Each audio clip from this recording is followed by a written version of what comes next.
ये कौन सा प्रेम है जिसमें धर्म परिवर्तन कराया जा रहा है भाई? तो हम दोनों ने फैसला किया शादी करने का। फैमिली बॉन्डिंग वाला रिलेशन होता है वो शादी से पहले अगर क्लियर हो जाएगा तो अच्छे से हम मतलब उनके धर्म को उनके कल्चर को मैं एक्सेप्ट कर पाऊंगी और उसमें घुल मिल पाऊंगी। मैं हूँ, मेरी बहन है, दो मैं उसको लगाता हूँ, दो मुझको वो लगाती है, तो ये सब मैं उसके साथ कर सकता हूँ। पर एक दिन मैं उसको बोल दूँ ये घर ही तेरा नहीं है, ये तो मेरे मुंह से ही नहीं निकलेगा कभी। भीतर से लड़की सिकुड़ जाती है। जहाँ जाऊंगी कहीं वो मारने पीटने तो नहीं लगेगा। माँ को पिटते देखा है। सामने क्लाइंट बैठा है जो पूछ रहा है डिलीवरी कब शुरू होनी है। माँ एक ही डिलीवरी जानती है। लता कमजोर है, उसको रीढ़ कभी विकसित करने दी नहीं गई, तो उसे जो भी पेड़ मिलता है वो उसी से ऐसे लिपट जाती है। आज तक किसी ने मुझसे जो सवाल नहीं पूछे वो ये पूछता है ना। घर में तो मुझसे कोई नहीं पूछता था कि जानू तुमने खाया कि नहीं खाया। आप कह रही हो, कह रहा है कि धर्म परिवर्तन कर लो ताकि तुम मेरी फैमिली के साथ अच्छे से एडजस्ट कर पाओ। ये प्यार करा जा रहा है या धर्म परिवर्तन का कार्यक्रम चलाया जा रहा है? नमस्ते आचार्य जी, मेरा नाम प्रिया है। मेरा क्वेश्चन थोड़ा इसलिए मैंने मास्क लगाया हुआ है। मेरा क्वेश्चन। पर्सनल लाइफ से रिलेटेड है, निजी प्रश्न है मेरा। हाँ। जी। मैं जिस गांव से आती हूँ वहां पर लड़कियों की एजुकेशन पे ध्यान नहीं दिया जाता है और मुझे भी रोका जाता था, बाउंड किया जाता था कि पढ़ाई मत करो क्योंकि तुम्हें तो सिर्फ घर के काम देखने हैं और पढ़ाई करके क्या करोगी। तो मैंने किसी तरीके से अपनी एजुकेशन ली और उसके बाद अब मैं 4 साल से मुंबई में आईटी कंपनी में काम कर रही हूँ। मेरे जो पुराने रिश्तेदार थे उनसे बात होना कम हो गई, जो दोस्त यार थे वो भी छूट गए। मतलब उनसे बात कम होने लगी तो कुछ अकेलापन सा महसूस होने लगा। मेरी दोस्ती रियाज नाम के बंदे से हुई। वो मेरा ऑफिस कलीग ही है जिसके साथ अब काफी क्लोज रिलेशनशिप है मेरा। और मतलब बंदा अच्छा है, उससे मुझे कोई प्रॉब्लम नहीं है। कुछ दिनों से ऐसा है कि मुझे लग रहा है कि वो मेरी केयर की जगह काफी ज्यादा पॉजिटिव हो रहा है। उसका मानना है कि वो केयर कर रहा है बट लगता है कि वो केयर नहीं, पॉजिटिवनेस है। तो काफी सारी अच्छाइयाँ हैं, मेरी केयर करता है और जब भी मैं अकेली होती हूँ तो साथ देता है मेरा। तो अब जैसे ऑफिस में कुछ लेट हो जाना या से दूसरे कलीग से बात करना तो उसको लगता है कि मुझे नहीं करना चाहिए, या उसका फोन चेक करना वो मुझे उसका शक करने जैसा लगता है। अम, लेकिन इसके साथ ही अभी जो मेरा प्रश्न है वो मेरी रिलेशनशिप को लेकर ही है, क्योंकि हम दोनों की उम्र कुछ ऐसी है। अभी मैं 27 साल की हो गई हूँ। कहीं ना कहीं अकेलापन महसूस होता है। हम दोनों ने फैसला किया शादी करने का। अभी मैंने अपने घर वालों को तो नहीं बताया है लेकिन रियाज ने अपने घर वालों को बताया है। और रियाज चाहता है कि मैं अपना धर्म परिवर्तन कर लूं शादी से पहले, ताकि जो फैमिली बॉन्डिंग होती है, उसकी फैमिली मुझे जानती है और उनके धर्म को उनके कल्चर को मैं घुल मिल पाऊंगी। तो इसमें मेरे को समझ नहीं आ रहा था कि मुझे क्या करना चाहिए, क्योंकि काफी बड़ा फैसला है मेरे लिए। इसलिए मैं आपसे बात करना चाह रही थी।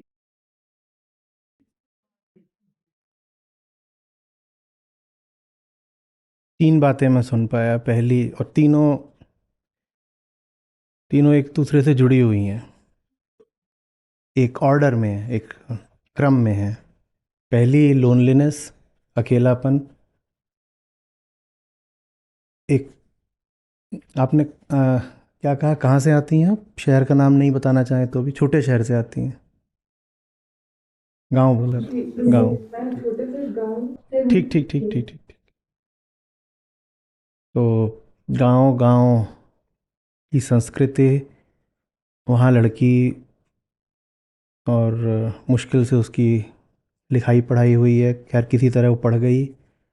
अब वो जाकर मुंबई में नौकरी कर रही है। ये लोनलीनेस, देखो,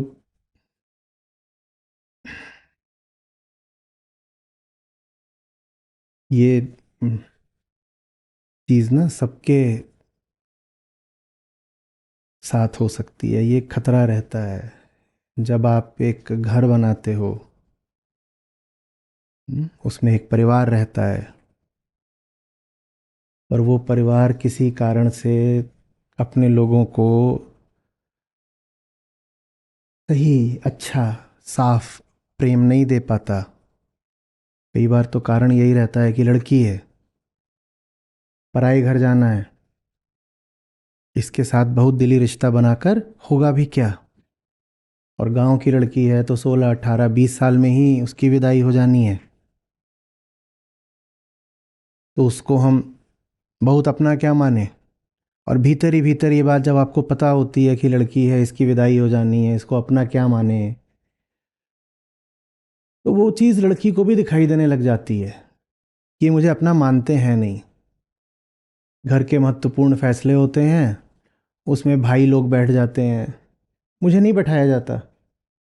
मैं खुद ही आकर वहाँ खड़ी हो जाऊँ तो बात अलग है, पर कोई नहीं कहता कि आओ बैठो, एक ज़रूरी बैठक है, इसमें तुम्हारा भी होना आवश्यक है। ऐसा नहीं होता, घर में दिखने लग जाता है। बात बात में उसकी शादी की चिंता करना, उसको पराया धन बोलना, उसको दूसरे की अमानत बोलना, ये लोनलीनेस है। वो किससे बात करे। और अगर छोटे शहर या गांव का माहौल है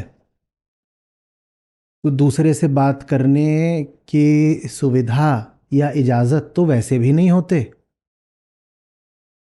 घर वाले उसे पूरी तरह अपना मानते नहीं। मैं कुछ बातें ऐसी बोलूँगा जो आप के कॉन्टेक्स्ट से बाहर की हैं, क्योंकि जो मैं जवाब दे रहा हूँ ना, वो मैं नहीं चाहता कि वो बस आपके लिए हो। वो एक उसका एक व्यापक अर्थ होना चाहिए। हाँ, ज़्यादा लोगों के लिए वो जवाब रेलेवेंट होना चाहिए। ठीक है, तो आप उसी हिसाब से सुनिएगा। तो बाहर वालों से उसको बहुत बात करने की इजाज़त नहीं है।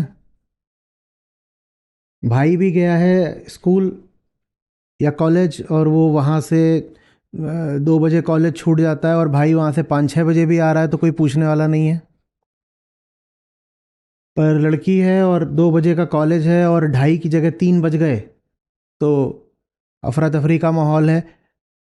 अभी तक घर क्यों नहीं पहुंची, ऐसे जैसे कि कितना प्यार हो उससे कि अभी तक तू घर नहीं पहुंची, तेरे दर्शन के लिए हम व्याकुल हो रहे थे। हाँ, जब वो घर पहुंच जाए तो उसको पूछना नहीं है, अपना वो आके पड़ी है। उसको पूछना भी है तो बस यही कि हाँ आजा, अब काम में हाथ बटा दे, ये कर दे, वो कर दे। भाई के अंक खराब हो जाएं तो बात होगी, अरे पढ़ाई ठीक से करना, क्या करना है क्या नहीं करना है। लड़की बहुत अच्छी हो पढ़ने में तो भी कोई बड़ी बात नहीं है, और बहुत खराब हो पढ़ने में तो भी कोई बड़ी बात नहीं है। हम लोनलीनेस समझना चाहते हैं। भारत के साधारण छोटे शहरों और गांवों से आने वाली लड़कियों के संदर्भ में हम ये जो लोनलीनेस, अकेलेपन की बात है, उसको समझना चाहते हैं। और हम देखना चाहते हैं कि वही लोनलीनेस आगे चल करके फिर क्या बन जाती है। समझ रहे हो बात को? हम्म। अब ये जॉब करती हैं तो उन्होंने ग्रेजुएशन तो करी ही होगी, पर ग्रेजुएशन, वही ग्रेजुएशन जब भाई को कराई जाती है तो 1,500 किलोमीटर दूर भी अगर कोई अच्छा कॉलेज मिल रहा होगा तो उसको भेजा जाएगा। और 1,500 किलोमीटर दूर उस कॉलेज में भेजने के लिए अगर मोटी डोनेशन भी देनी पड़े तो दी जाएगी। कोई ज़रूरी नहीं है कि भाई बहुत काबिल है और मेरिट पर ही दाखिला पा गया है। और आप, हो सकता है आप यूपी बिहार के किसी छोटे शहर गांव से हों और बेंगलोर में किसी कॉलेज में अच्छा कोई रकम दे करके मिल रहा हो एडमिशन, तो भाई के लिए वो रकम खर्च कर दी जाएगी। और ऐसा नहीं कि ग्रेजुएशन लड़की को नहीं कराई गई, पर उसको बोला जाएगा यहाँ पास में ही कस्बा है, गर्ल्स डिग्री कॉलेज, वहाँ पे जाके तू बीए कर ले। तो कहने को तो दोनों ग्रेजुएट हैं, पर दोनों की ग्रेजुएशन में बहुत अंतर है, बहुत अंतर है। भाई की पढ़ाई के लिए बाप कर्जा उठाने को भी तैयार हो जाएगा। ये आप लोगों के लिए अच्छी कम्युनिटी एक्टिविटी है। भारत में जो एजुकेशन लोन लिए जाते हैं, पता करिए कि उसमें लड़कों के लिए कितने, लड़कियों के लिए कितने हैं। होश उड़ जाएंगे आपके। और उसमें फिर देखिए कि उत्तर भारत में और दक्षिण भारत में क्या अनुपात है, और मजा आएगा आपको।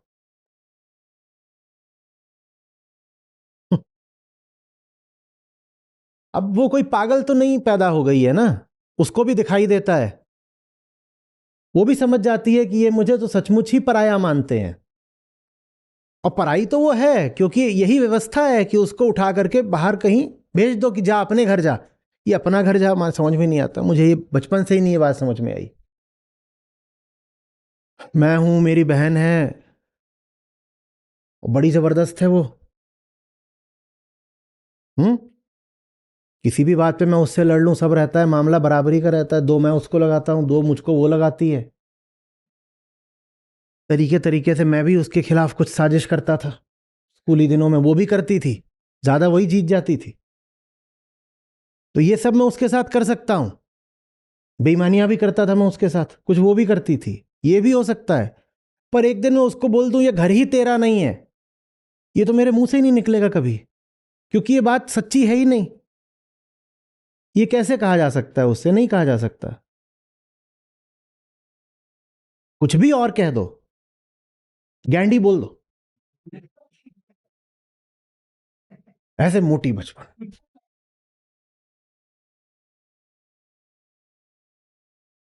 हम्म।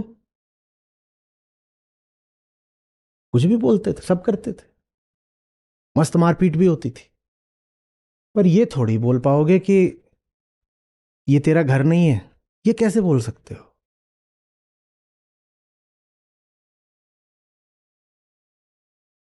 आ रही बात समझ में? एक बार आपने उसके भीतर ये बात डाल दी कि ये तेरा घर नहीं है, तेरा घर कोई और है। समाज की इस आधी आबादी के भीतर एक बड़े गहरे अलगाव का, अकेलेपन का, सूनेपन का, परित्यक्त होने के भाव का जन्म होता है। पुरुषों के लिए समझना थोड़ा मुश्किल होगा, पर प्रयास करिए। आप बचपन से ही ऐसे माहौल में हो जहां आप सुनते आ रहे हो रोज कि तुझे यहां से निकलना है, निकलना है, निकलना है।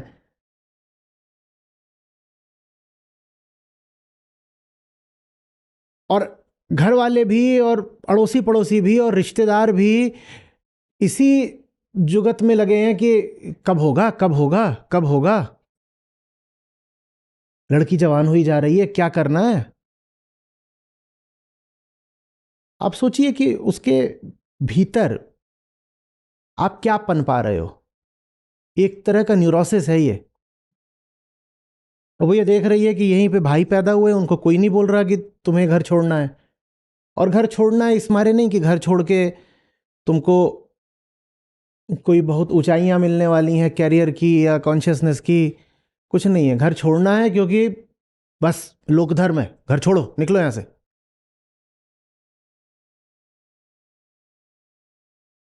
जैसे जड़ ना हो, जैसे एक टूटा हुआ हवा में तैरता हुआ पत्ता हो जिसको पता ही नहीं हो कहां जाके गिरेगा।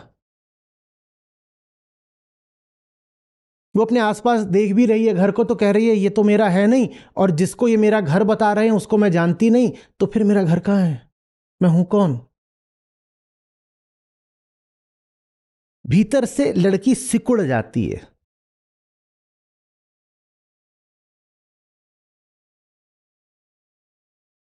उसकी जैसे पूरी चेतना ही संकीर्ण हो गई हो। डर आ जाता है उसके भीतर, छुटपन आ जाता है बहुत तरीके का। वो बड़ी बातें अब सोचने में लगभग असमर्थ हो जाती है। भाई, जिसको अभी अपने घर का ही नहीं पता, वो और कौन सी बड़ी बात सोचे? जिसको अभी यही नहीं पता कि इतनी बड़ी चीज भविष्य में मेरे साथ होनी क्या है, कि मैं कहां जाकर पढ़ने वाली हूं, वो और कौन सी बड़ी बात सोचेगी? उसके लिए तो यही बहुत बड़ा मुद्दा है जो खाया जाता है, कि आसपास के लोग, इनकी उपेक्षा, इनके व्यवहार का इंडिफरेंस, और जिसके यहां जाना है वो होगा कौन? और गांव में तो ये सब भी बहुत चलता है, मारपीट और जहां जाऊंगी कहीं वो मारने पीटने तो नहीं लगेगा? उसने घर में भी देखा है अपनी भाभीियों को पिटते हुए, मां को पिटते देखा है। बड़ी बहन जहां गई है वहां बड़ी बहनों से सुनती है कि पिट रही हैं, और नहीं भी पिट रही हैं, कोई जरूरी नहीं है कि थप्पड़ चेहरे पर ही मारा जाए। नहीं भी पिट रही हैं तो शरणार्थी होना समझते हो, रिफ्यूजी होना समझते हो? हम जहां के थे वहां से उठा के हमें कहीं और डाल दिया गया है, अपरूटेड, जड़ से उखाड़ दिया गया है। जड़ से मुझे उखाड़ दिया गया है और न जाने कहां मुझे ले जाके डाल दिया जाएगा, और कहा जाएगा कि अब तुम इनको अपना मानो, इस हद तक अपना मानो कि तुम्हारे माँ बाप भी जैसे बदल गए, इनको बोलो पापा मम्मी। कैसे पापा मम्मी किसी और को बोल दे? और वो बोलती है। सारी बात समझ में, एक खौफनाक तरह का सूनापन है उसकी जिंदगी में। वो घर से निकली है, अब आपके मुद्दे पर आ जाते हैं। आप घर से निकली हैं, आप बंबई पहुंच गई। आमतौर पे वैसे आप जिस परिवेश से आ रही हैं ना, उस माहौल की लड़कियों को जॉब भी मिलती नहीं है। आपको कैसे मिल गई, यही चमत्कार है, क्योंकि उनकी पढ़ाई इस लायक नहीं होती है कि उनको नौकरी मिल जाए। और कई बार तो खुद भी नौकरी करना चाहती नहीं है, क्योंकि उन्होंने अपनी किस्मत के आगे घुटने टेक दिए होते हैं। वो बोलती हैं नौकरी करके क्या करेंगे, जाके बर्तन मांजने हैं और बच्चे पालने हैं, ये नौकरी का मैं स्वांग करूं ही क्यों, करना ही नहीं है। और मिल भी जो नौकरी रही, 8-10 हज़ार की नौकरी कहीं मिल रही है, उतने की भी नहीं मिल रही है, तो मुझे नौकरी करनी ही नहीं है। पर आपकी अच्छी बात, आपको मिल गई, आप कर रही हो नौकरी। अब ये व्यक्ति कौन है जो उस नौकरी में गया है, जिसका अपना अब कोई भी नहीं है? क्योंकि एक बार आप वो नौकरी में चली गई तो घर वालों के लिए वैसे भी एक अबूझ चीज हो जाती है। उन्होंने ये भविष्य उसके लिए सोचा नहीं होता है। मैं सब घरों की बात नहीं कर रहा हूं, पढ़े लिखे घरों में हालत बदल चुकी है। जहां शिक्षा है और जहां थोड़ी अग्रणी और आधुनिक और खुली सोच है, वहां ऐसा व्यवहार अब कम हो गया है। पर गांव गमई की कोई लड़की हो जाके जॉब कर रही है, ये तो उस पूरे गांव में कभी हुआ ही नहीं। तो अब घर वालों गांव वालों के लिए वो कैसी हो गई है, अबूझ। अबूझ माने अब हमें समझ में ही नहीं आती, वो जान ही नहीं पाते अब इससे बात क्या करें। मां भी अभ्यस्त है बहनों से, इसी लड़की की बहनों से ये बात करने में कि और अगला बच्चा कब आ रहा है, और तेरी सास ने आज तुझे मारा कि नहीं, और अगला व्रत त्योहार है तूने पालन किया कि नहीं। मां को भी ये सब बातें तो करनी आती हैं, इनसे क्या बात करे मां, तूने कोड सही लिखा कि नहीं, तेरा सैलरी इंक्रीमेंट कब होगा, तू इस कंपनी को छोड़ के अगली कंपनी में कब जा रही है, तुझे ओवरसीज एक्सपोजर देने वाले हैं क्या? मां ये सब बातें करना जानती ही नहीं है। हम लोनलीनेस समझ रहे हैं, लोनलीनेस। तो मां का फोन भी आता है तो क्या बात करे, मां बस एक बात पूछ सकती है, ये सब तो ठीक है, शादी बता, शादी बता, शादी बता। वो हो सकता है बहुत जबरदस्त मीटिंग करके लौटी हो, वो हो सकता है किसी फॉरेन क्लाइंट से बात करके अभी फुर्सत मिली हो, और फोन आ रहा है मां का, मां सूटते ही शादी। सामने क्लाइंट बैठा है जो पूछ रहा है डिलीवरी कब शुरू होनी है, मां एक ही डिलीवरी जानती है। और क्लाइंट पूछ रहा है बताइए, ये हमारी टर्म्स थी, इस दिन तक मामला डिप्लॉय हो जाना चाहिए, उसके बाद हम आपका पेमेंट रिलीज करेंगे। वहां अलग बात हो रही है, और इधर माँ भाभी बुआ, आप लोनलीनेस देख पा रहे हैं। एक छितराया हुआ मन, एक पौधा जिसको जड़ों से उखाड़ा गया। और वो अब जहां जाकर के फिर से जड़ें फैलाना चाहता है, वहां भी उसे जड़ें लेने नहीं दिया जा रहा। ये हालत कर दी है भारत में हमने अपनी लड़कियों की, बेटियों बहनों की।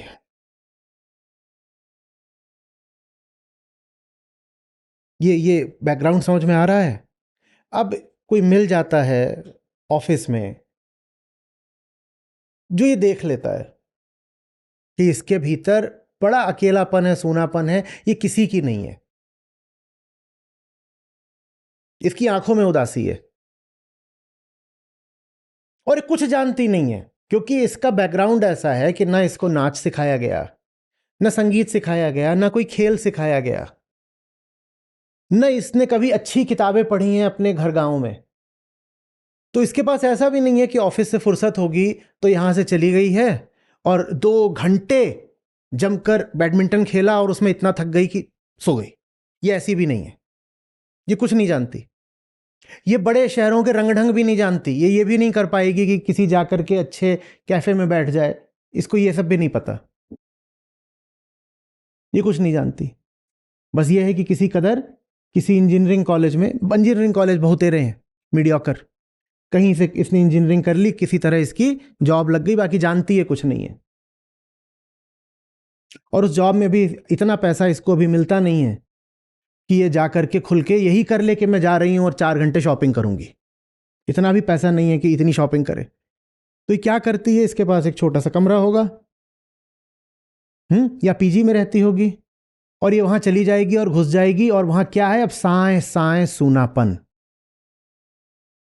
और वो सूनापन, वो खालीपन इसके चेहरे में, इसकी आंखों में दिखाई देता है।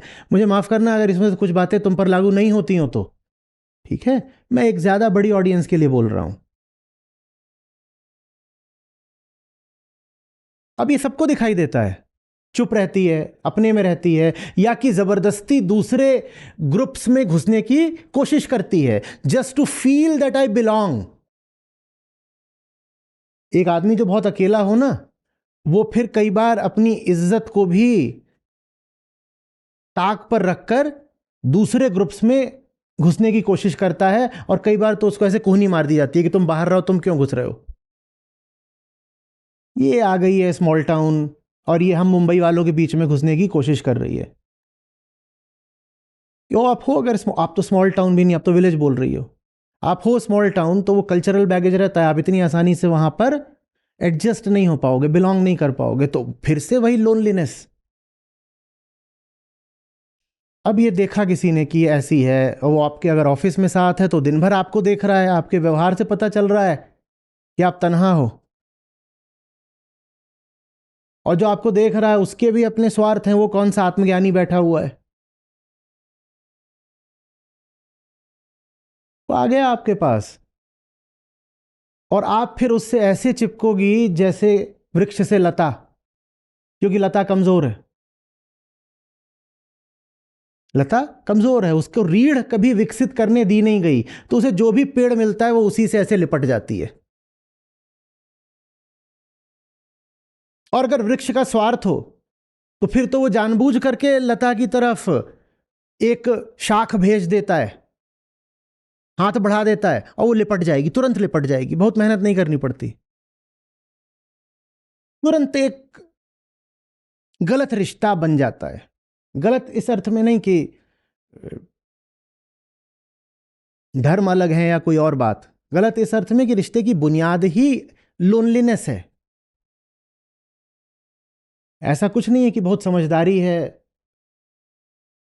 ऐसा कुछ नहीं कि सामने वाला व्यक्ति बहुत जबरदस्त है,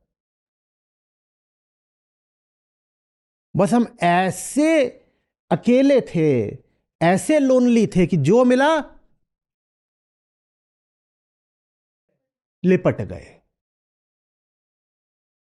लिपट गए।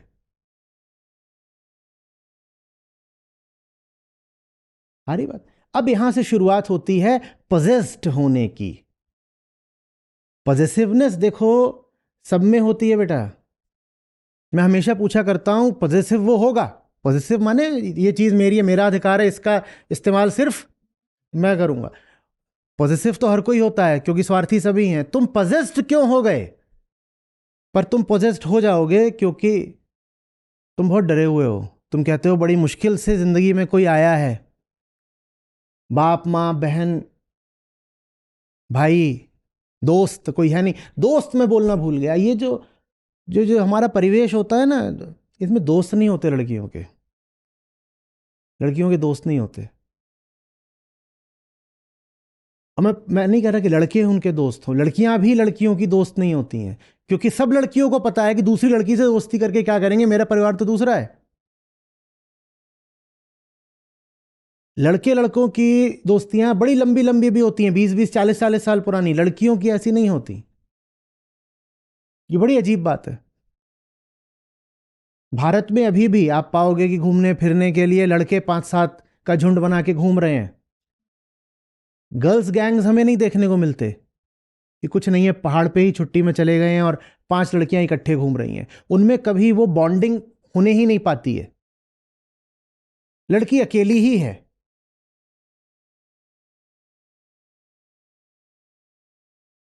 तो कोई नहीं उसका, अब वो एक मिल गया है तो she allows herself to be possessed. और खासकर अगर जीवन में समझदारी ना हो, विजडम लिटरेचर ना पढ़ा हो, तो समझ में भी नहीं आता कि सामने वाला जो कर रहा है वो वो प्रेम है या पोजेशन है। ये अंतर स्पष्ट भी नहीं होता, बल्कि ऐसा ही लगता है कि आज तक किसी ने मुझसे जो सवाल नहीं पूछे वो ये पूछता है ना। घर में तो मुझसे कोई नहीं पूछता था कि जानू तुमने खाया कि नहीं खाया, खा ले तो ठीक है, ना खा ले तो ठीक है। ये पूछा करता है। ये बढ़िया बात हुई है। एक नई अनुभूति आती है। पहली बार कोई मिला है जिसे मेरी फिक्र है।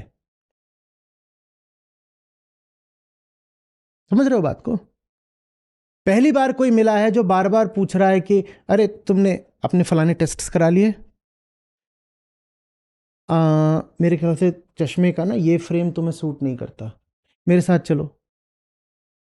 दूसरा फ्रेम, इस जहां की नहीं है तुम्हारी आंखें। इतनी प्यारी आंखें, आज तक तो उसे किसी ने बोला ही नहीं था।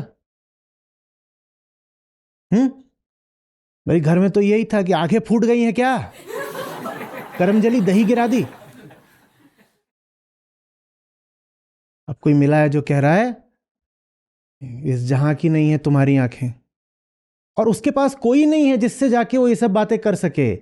घर परिवार भाई बहन भी नहीं, दोस्त भी नहीं, कोई नहीं है। वो लता की तरह लिपट जाएगी।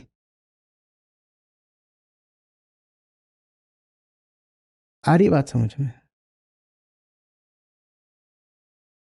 इस तरह से कभी किसी अच्छे रिश्ते का जन्म नहीं होता, कभी नहीं। और रिश्ता कैसा है वो इसी समझ में आ जाता है कि उसने तुम्हें किस नीयत से पजेस करा है। आप कह रही हो, कह रहा है कि धर्म परिवर्तन कर लो ताकि तुम मेरी फैमिली के साथ अच्छे से एडजस्ट कर पाओ। ये कौन सा प्रेम है जिसमें धर्म परिवर्तन कराया जा रहा है भाई? ये कौन सा प्रेम है? और फैमिली के साथ ही एडजस्ट होना है तो तुम ये भी तो कह सकती हो कि भाई तुम्हें भी मेरी फैमिली के साथ एडजस्ट होना चाहिए। तो ऐसा करते हैं कि धर्म परिवर्तन तुम कर लो। दोनों ही बातें मूर्खता की होंगी। और मूर्खता ही नहीं है इसमें, इसमें हिंसा है, इसमें साजिश है। इसमें कहा जा रहा है कि मैं, मेरी मान्यताएं, मेरा विश्वास, मेरा पंथ, मेरा मजहब ऊपर आता है, मेरी पारिवारिक संस्कृति ऊपर आती है, और तुम अगर मेरे साथ आ रही हो तो तुम्हें बदलना पड़ेगा। और वो बदलने को तैयार भी हो जाएगी। वो इतनी अकेली है, वो इतनी सूनी है, वो इतनी पर निर्भर है, वो इतनी डरी हुई है कि वो सब बदलने को तैयार हो जाएगी। वो अपना धर्म परिवर्तन भी कराने को तैयार हो जाएगी। बाद में पछताना पड़े वो अलग बात है।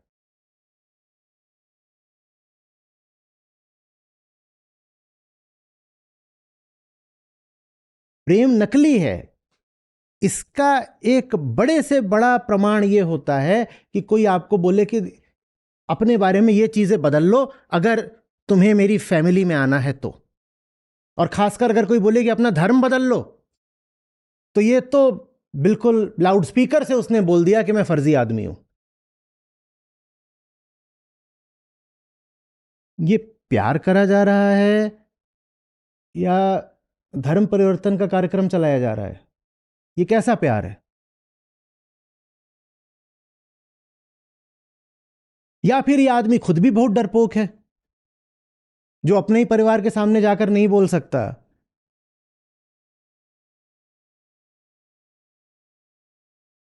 कि सच्चाई क्या है, तो वो चाहता है अपने परिवार से के सामने जाकर के बोले कि मैं जिस लड़की को ला रहा हूं ना, वो कन्वर्जन के लिए तैयार है। और अगर ये आदमी इतना डरपोक है, मान लो, तो भी तुम इसके साथ क्यों हो?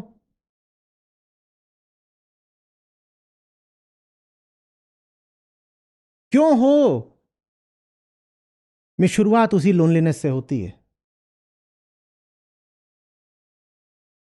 ये लोनलीनेस कहां कहां नहीं ले जाकर पटक देती, इसका कोई अंत नहीं है। ये पूरी जिंदगी ही खराब कर देती है।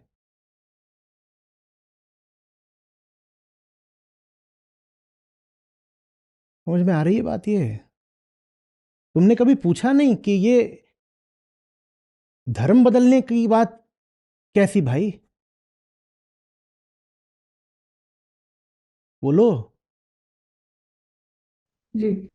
अ, जब उसने मुझे कहा धर्म परिवर्तन के लिए, तो मुझे भी वही लगा कि इसमें कोई बुराई नहीं है धर्म परिवर्तन करने में, क्योंकि वैसे ही मैं सब देख रही थी कि कोई तो साथ ही नहीं है मेरे। तो ना से तो कोई तो साथ था।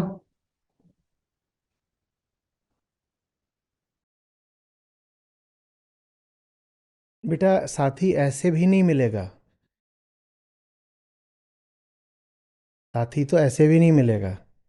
अच्छा एक बात बताना, सवाल पूछ रहा हूं, ये जो अकेलापन है ये किसको महसूस होता है? तुम्हारे बालों को? नहीं। नहीं। तुम्हारे माथे को? नहीं। नाक को? नहीं। हाथ पांव को? नहीं। ये अकेलेपन की शिकायत कौन करता है? जब सो जाती हो उस वक्त भी, सो गई हो एकदम नींद में गहरे, उस वक्त भी याद रहता है कि अकेली हूं? याद रहता है? नहीं। नहीं याद रहता। तो माने शरीर अकेला तो नहीं है, क्योंकि शरीर तो सोते समय भी है, पर सोते समय तो शरीर तो, सोते समय तो ये याद नहीं रहता कि अकेले हैं। अगर शरीर अकेला होता तो अकेलापन 24 घंटे सताता ना, क्योंकि शरीर तो 24 घंटे है। जी। जब सो जाते हो तो कौन सो जाता है? जब सो जाते हो तो शरीर तो अपना काम कर रहा है, शरीर नहीं सो गया। धड़कन चल रही है, दिल चल रहा है, शरीर तो है, खाना भी पच रहा है, ठीक।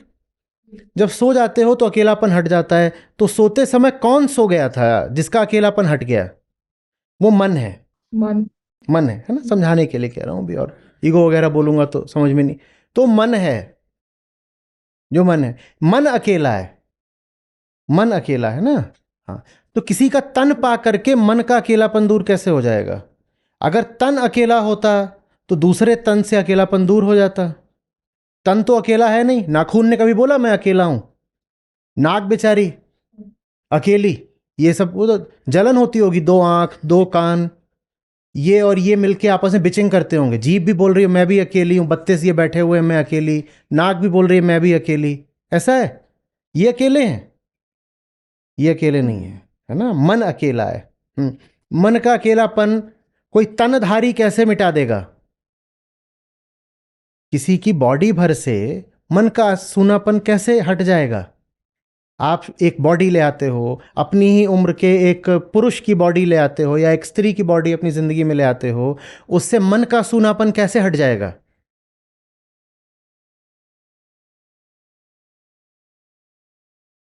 कैसे हट जाएगा बोलो? जब बॉडी की समस्या थी ही नहीं लोनलीनेस, तो जिंदगी में एक बॉडी ले आ लेने से लोनलीनेस कैसे हट जाएगी? तो समझाने वालों ने कहा है कि वो जो लोनलीनेस है ना, वो हटती है लोनलीनेस को ही समझने से। ये अकेलापन चीज क्या है, मेरे भीतर कौन बैठा है जो अकेला है, इसको समझ जाओ तो अकेलापन कम होने लगता है। हाँ, अकेलेपन को समझे नहीं, और इधर उधर जाकर रिश्ते बना रहे हो या कुछ और कर रहे हो या शॉपिंग कर रहे हो या पैसे कमा रहे हो, कुछ भी कर रहे हो जिंदगी में, उससे अकेलापन नहीं हटेगा।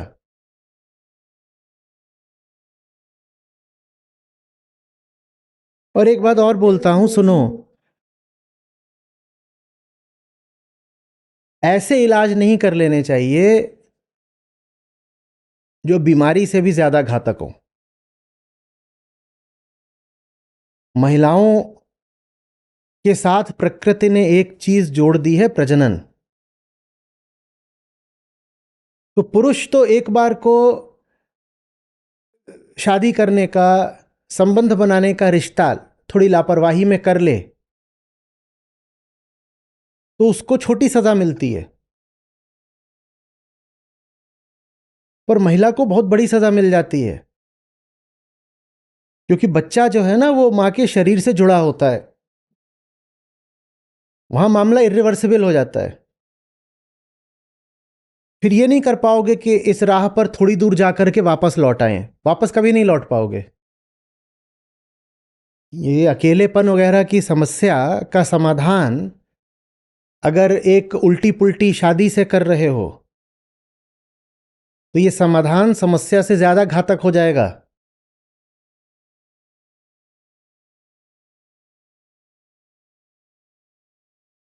और जिस तरीके की ये बात है कि मेरी फैमिली, ये जो दकियानूसी रवैया है, इस दकियानूसी रवैये में ये भी हो सकता है कि बहुत जल्दी प्रेग्नेंट हो जाओ। जहां इस तरह की बिल्कुल पुरानी बातें हैं अली बाबा के ज़माने की कि तुम्हें मेरी फैमिली से एडजस्ट होना चाहिए वगैरह वगैरह, तो वहां ये पुरानी बात भी चलेगी कि अब आई हो तो अब साल भर के भीतर अम्मा भी बन जाओ, ये बात भी चलेगी।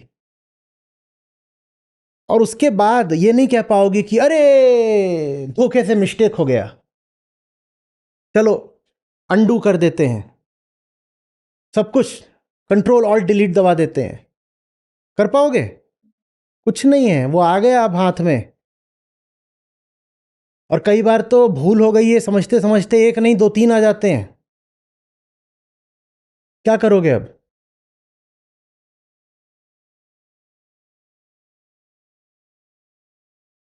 क्या करोगे?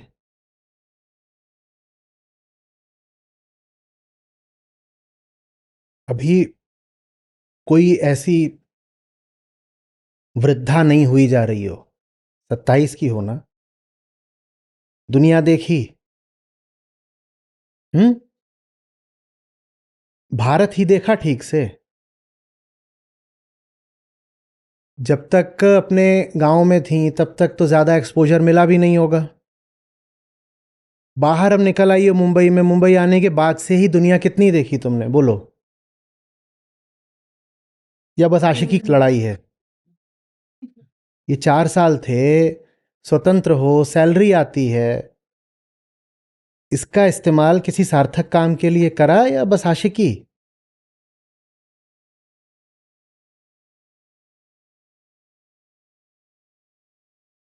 क्यों नहीं देखती जाकर के कि दूसरे लोग कैसे जीते हैं, दूसरे कल्चर्स कैसे होते हैं, दूसरे देशों में महिलाएं कैसी होती हैं, जिंदगियां कैसी होती हैं, जाकर देखती क्यों नहीं हो? पढ़ते क्यों नहीं हो? रीडिंग क्यों नहीं करते? ऑनलाइन इतनी सारी चीजें हैं तुम्हारे प्रोफेशनल फील्ड से ही संबंधित होंगी, उनको क्यों नहीं सीखते? किसी भी स्पोर्ट्स में कुछ महारत है? कुछ भी खेलना आता है अच्छे से? तो जब बुढ़िया हो जाओगी, लाठी टेकोगी, तब स्विमिंग पूल में कूदोगी? दो तुम्हारे पीछे कूदें फिर बाहर निकालने के लिए? हम्म। अभी जवान हो, टांगों में जान है, जाकर हिमालय पर काहे नहीं चढ़ती हो? अकेलापन कितना प्यारा हो सकता है, किसी पहाड़ की चोटी से पूछना। अब अभी देख रहा हूं, हो सकता है फ्रेम में ना पता चल रहा हो, पर शोल्डर्स ब्रॉड नहीं है। ये मुझे बताता है कि रैकेट कभी उठाया नहीं है, कोई रैकेट स्पोर्ट नहीं खेला है, ना स्ट्रेंथ ट्रेनिंग करी है। क्यों भाई? हम्म।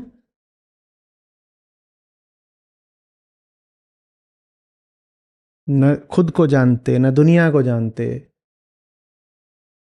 तो ये भी कैसे जानोगे कि कौन सा व्यक्ति तुम्हारे लिए सही है?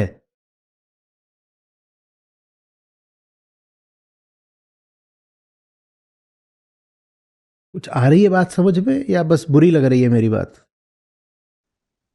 आ रही है समझ।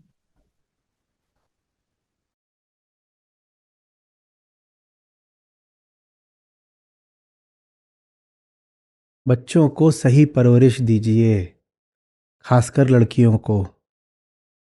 उनको बेगाना बनाकर रखोगे तो वो बेगानी हो भी जाएंगी।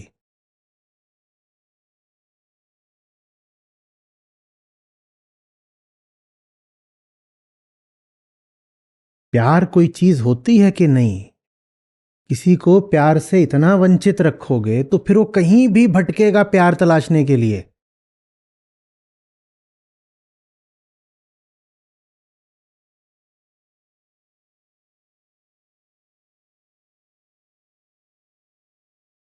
और प्यार ऐसे मिलता नहीं है, तो प्यार के नाम पर न जाने क्या उठा लाएगा वो,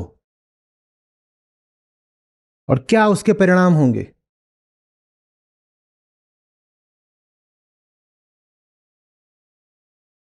गीता सत्रों में कितने समय से हो? 1 साल से सुन रहे हैं। सुने कितने हैं?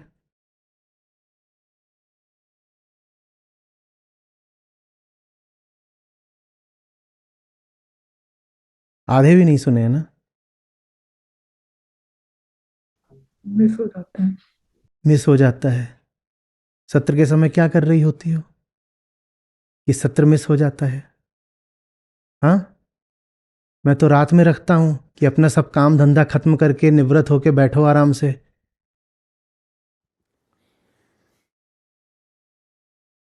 परीक्षाएं कितनी दी? गीता परीक्षाएं हो रही हैं हमारी, हर चौथे दिन होती है, कितनी दी?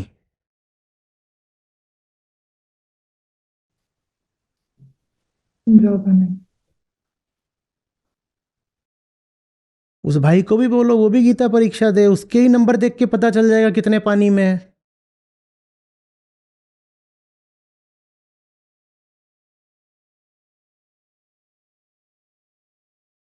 ये अच्छा तरीका है। साल भर से गीता में है, ना सत्र सुनना है, ना अवलोकन लिखना है, ना परीक्षाएं देनी है। ठीक जब सेशन चल रहे होते हैं तब कहीं और अपना हिसाब, और उसके बाद जब मुसीबत में आ जाओ तो आचार्य जी आचार्य जी आचार्य जी, अब मैं क्या कर लूं?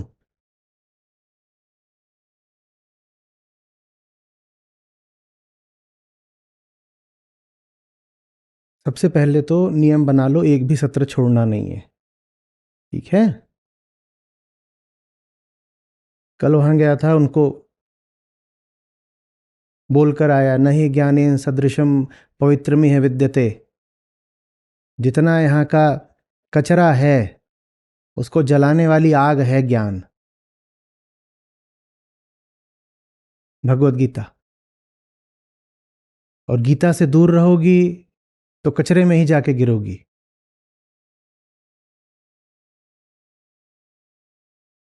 ये बात उन सब के लिए, कम्युनिटी के लोगों के लिए जो सत्रों के समय किसी दूसरी चीज को ज्यादा जरूरी मानते हैं। गीता से दूर जा रहे हो ना, तो कचरे में ही जाके गिर रहे होगे।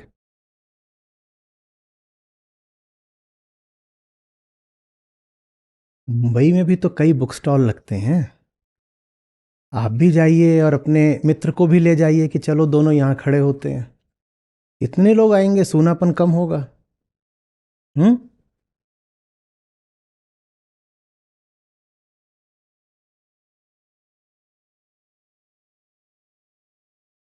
मेरे ये सब कहने के बावजूद जिस दिशा जा रहे हो आप उसी दिशा चले जाओगे, अगर समझने की कोशिश नहीं करोगे कि क्यों उस दिशा जा रही हूं।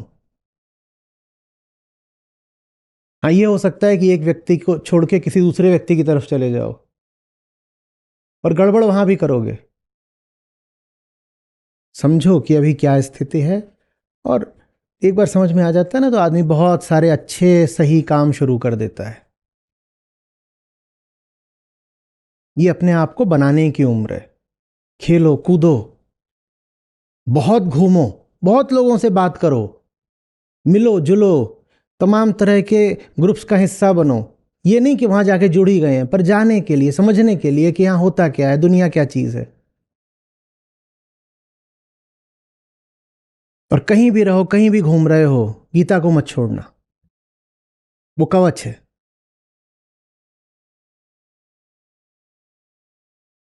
ठीक है। हम्म। आचार्य जी, मैं से आता हूँ। तो जैसे इन्होंने बताया कि इन्होंने पढ़ाई की और शहर में आई, तो वहाँ पे मेरे चाचा हैं और उनकी एक लड़की है, तो वह भी 12वीं में पास हुई है। तो उनका ये था कि उनको पढ़ाना है तो डॉक्टरेट करवाना है जैसे नर्सिंग में। तो हम लोगों ने बात किया था, तो उन्होंने बोला कि इसमें होता क्या है कि लड़की नर्सिंग कर रही है तो मेडिकल में जा रही है, फिर वहाँ पे किसी को जांच कर रही है, तो उसमें शादियाँ में प्रॉब्लम होती है कि शादी करना है तो वहाँ पे लोग क्या देखते हैं क्या नहीं देखते, इस पे कुछ मतलब जटिलता आ जाती है, जिसको लेकर वो अपना डिसीजन चेंज कर लेते हैं कि हमें इससे क्या करवाना है। बेटा, प्रायोरिटी की बात है ना। तुम मेरी नौकरी को देख करके अपना डिसीजन चेंज करोगे, तो मैं अपनी नौकरी को लिए लिए लड़का चेंज कर दूंगी। तुम मेरी नौकरी बदलना चाहते हो तो मैं लड़का ही बदल दूंगी। तो प्रायोरिटी की बात है कि किसको किससे ऊपर रखना है।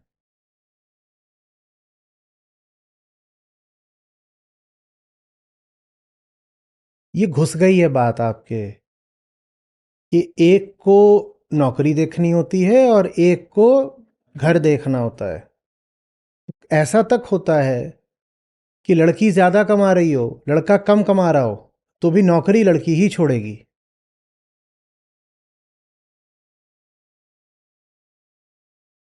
कितने ही मामले हैं, दोनों एक ही शहर में है, काम करते हैं, और लड़की की तनख्वाह लड़के से ड्यूढ़ी दूनी है, लड़के का ट्रांसफर हो गया दूसरे शहर में, तो लड़की ने भी अपनी नौकरी छोड़ दी और दूसरे शहर में बेरोजगार बन के बैठ गई। भाई, नौकरी अगर छोड़नी है तो तू छोड़ेगा ना, क्योंकि तू कम कमाता है।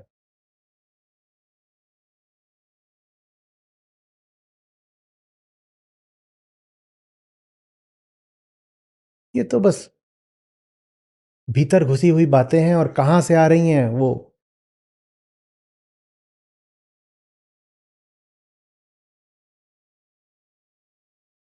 जटिलताएं और ये सब ना, ये भारी भारी शब्द इस्तेमाल करके हमें एक बहुत सीधी चीज से मुंह चुराना चाहते हैं। और सीधी चीज ये है कि हमारे खोपड़े में कचरा मान्यताएं बैठी हुई हैं, जिनका कोई वास्तविक वजूद नहीं, बस मान्यता।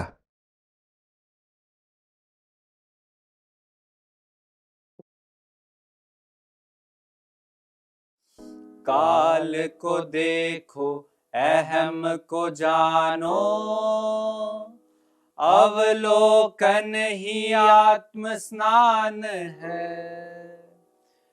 मल मान्यता मिथ्या धारणा, शुद्ध करता आत्म ज्ञान है।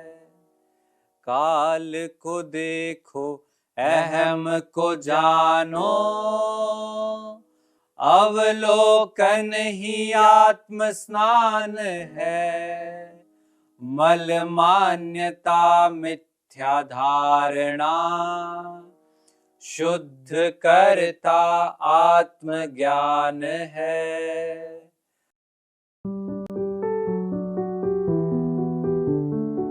आज के सत्य की सीख है, हमारे सामने सत्य बार बार आके हमारे दरवाजे पे दस्तक देता है, और ये चीज हम महसूस भी करते हैं कई बार। लेकिन हमारी एक अहम वृत्ति कुछ ऐसी रहती है कि जिसमें हम हर बार उस चीज को तोड़ने की ही कोशिश करते हैं, क्योंकि ऐसा लगता है ना कि हमारे अंदर बहुत कुछ ऐसा है जो टूट जाएगा, और वो टूट जाएगा तो शायद हमारा अस्तित्व ही खत्म हमको लगता है कि हम कैसे रहेंगे। लेकिन अगर स्वीकार कर ही लिया जाए, फिर कीमत चुकानी पड़ती है, और कीमत तो बहुत ज्यादा ही लगती है जब हम चुकाने लगते हैं। जब मुझे भी समझ में आने लगा कि कहाँ किस तरह से मैं जीवन जी रही थी, सारी मान्यताएं टूट रही है, अपना नकली अपने अंदर की जो भावनाएं थी वो टूट रही है, और सबसे ज्यादा ही अगर अहंकार का टूटना है तो वो मेरा बुक स्टॉल पे ही टूटता है।